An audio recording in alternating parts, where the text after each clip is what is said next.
When it comes to protecting the Second Amendment, there is one Texan who is all hat, but no cattle. Howdy, everybody. That's right, I'm talking about Texas U.S. Senator John Cornyn. This week, he's in the news because he's facing a high-stakes, high-profile 2026 primary. For those of you who don't know, this is where Republicans challenge other Republicans for the right to be the Republican nominee on the ballot in November. Polls suggest that John Cornyn, who's been in office for over 2 decades, could actually lose his own party's primary. By far, one of the single biggest reasons Cornyn is facing so much opposition is because of what he's done to betray the Second Amendment. This week, Ken Paxton, the Texas State Attorney General, shocked the political landscape by announcing he's challenging Cornyn, and there's a possibility other prominent Texas politicians may soon join the mix too. This is shaping up to be one of the most brutal GOP primaries ever seen in Texas or the nation. Today, we're going to break down for you all of John Cornyn's sins on the Second Amendment. Look, I know some of you are already pounding the keyboard, ready to reply to me. Some of you agree that Cornyn's been a turd in the two-way punch bowl for far too long. Others of you might be concerned that now's really not the time for division. I get it. But the reason we're doing this video is to show you the cold, hard facts about Cornyn's record on guns. So go ahead, let me know what you think about Cornyn's bad two-way record in the comments, and hit that subscribe button to follow how this race and other key races and the Second Amendment landscape develops and shakes up over the coming weeks and months. Okay, so we know radical anti-gun Democrats like Joe Biden and Beto O'Rourke are going to attack the Second Amendment relentlessly. They're going to push full-fledged gun bans, and they're going to use the reins of government to persecute gun owners. It's the unconstitutional and unacceptable but not unexpected reality that we've been living under up until the last couple of months. But when a Republican senator from deep red Texas, the state that should produce the most pro-gun politicians of all of them, when that politician provides aid and comfort to Biden and his allies to attack the Second Amendment, that's unconstitutional, it's unacceptable, and it is unexpected.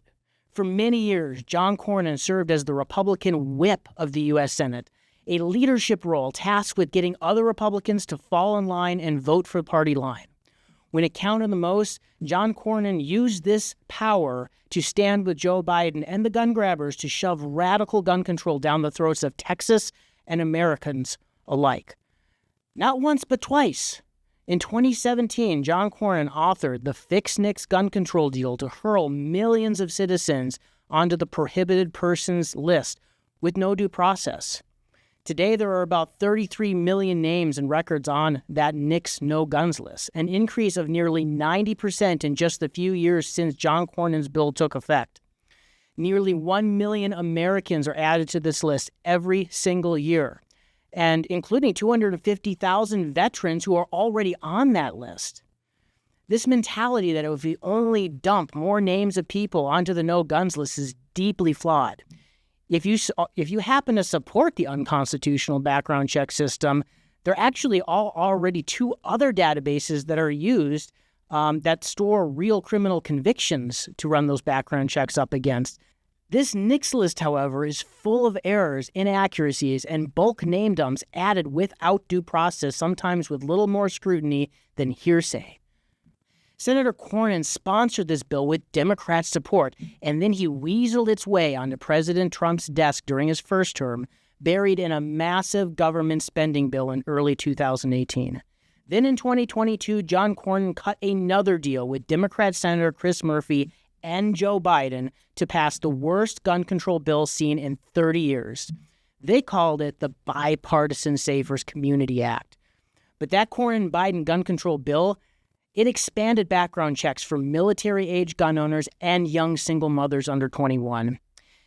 It was used to dig into previously sealed juvenile records, including psychiatric data, all aimed at imposing brand new lifetime gun bans on as many young adults as possible.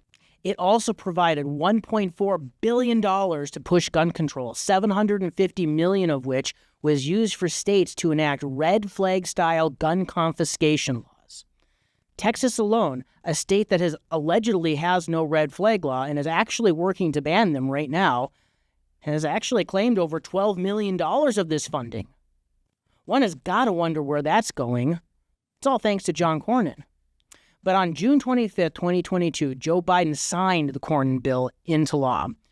And this action, well, it was John Cornyn bailing out the Democrats' multiple failed attempts over the last 20 years to pass major federal gun control, and it gave them a new vehicle to attack your Second Amendment rights. Shortly after passage and after facing relentless opposition from gun owners, National Association for Gun Rights members, and party activists at his own state GOP convention, John Cornyn doubled down and called that gun control bill a good start. Despite our repeated warnings to Cornyn and other weak-kneed Republicans during this entire process of this bill, we were ultimately proven correct, sadly. Joe Biden used the new federal law as a freight train to rewrite federal gun control regulations, including many of the executive actions President Trump is trying to undo today. We're talking about things like the engaged in business rule, which is an end around to ban as many non-government approved private firearm transfers as possible. John Cornyn, we told you so. But let's be real. John Cornyn, he didn't care. He's been doing this for 20 years. He knows how politics works. He knows how the Senate works.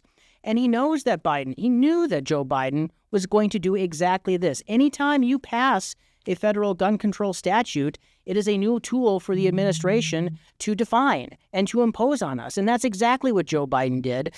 And John Cornyn knew all along his strategy would be to pass this bill now and beg Texans for forgiveness later by pretending to be outraged, by signing some toothless, angry letters to the Biden administration and co-sponsoring more pro-gun legislation that he has probably no intention of actually whipping the votes for, at least not with the zeal and vigor that he whipped votes for that gun control bill. That's right. Instead of pushing all the pro-Second Amendment bills that John Cornyn has spent his decades putting his name on as a sponsor or a co-sponsor, he's let him sit in a drawer. He's squatting on them, and the only gun control he's actually has a record of moving on are the bills that we just listed, the gun control bills. So now, faced with the primary, John Cornyn is begging for Trump's endorsement. He's begging for President Trump to bail him out. But if anyone from the White House is watching this, please consider the following. Not only was John Cornyn responsible for pushing the two worst gun control bills since the Clinton administration, John Cornyn also voted for Clinton. That's right, in 2009, John Cornyn voted to confirm Hillary Clinton, the main driving force behind the United Nations Small Arms Treaty, to be the Secretary of State. John Cornyn was also behind the 2016 push to ban people like Tulsi Gabbard from purchasing a firearm who were secretly or wrongfully put on a no-fly list without due process. John Cornyn also voted for anti-gun Attorney General Merrick Garland, who was responsible for enforcing every single one of Biden's illegal and anti-gun executive actions against gun owners, including the actions that came from the bill that John Cornyn sponsored. And way back when John Cornyn was the Attorney General of Texas, that's more than 2 decades ago, John Cornyn was the driver behind a Project Gestapo-style crackdown on gun rights in Texas. Let me quote from exactly what he said about that. "If you carry a weapon in Texas, you'll do a hard time in federal prison." Direct quote from John Cornyn. More than anyone, John Cornyn has been a snake in the ranks of the GOP for far too long. Thankfully, thanks to your pressure, John Cornyn lost his bid to become the Senate Republican leader late last year. But for the moment, Cornyn is still a high-profile U.S. Senator, a Republican U.S. Senator facing the most heat from gun owners he's seen in his entire career. So today I'm asking you to turn up the heat. We're going to post links to his Twitter feeds and all other social media accounts in the description of this video and in the pinned comment. Give him an earful. If you want to call him, his phone number is 202-224-2934. Urge John Cornyn to publicly apologize for putting gun control on President Biden's desk at once and insist that he reverse course immediately and stop his career-long attacks on the Second Amendment. Thank you. God bless Texas, and God bless the United States of America.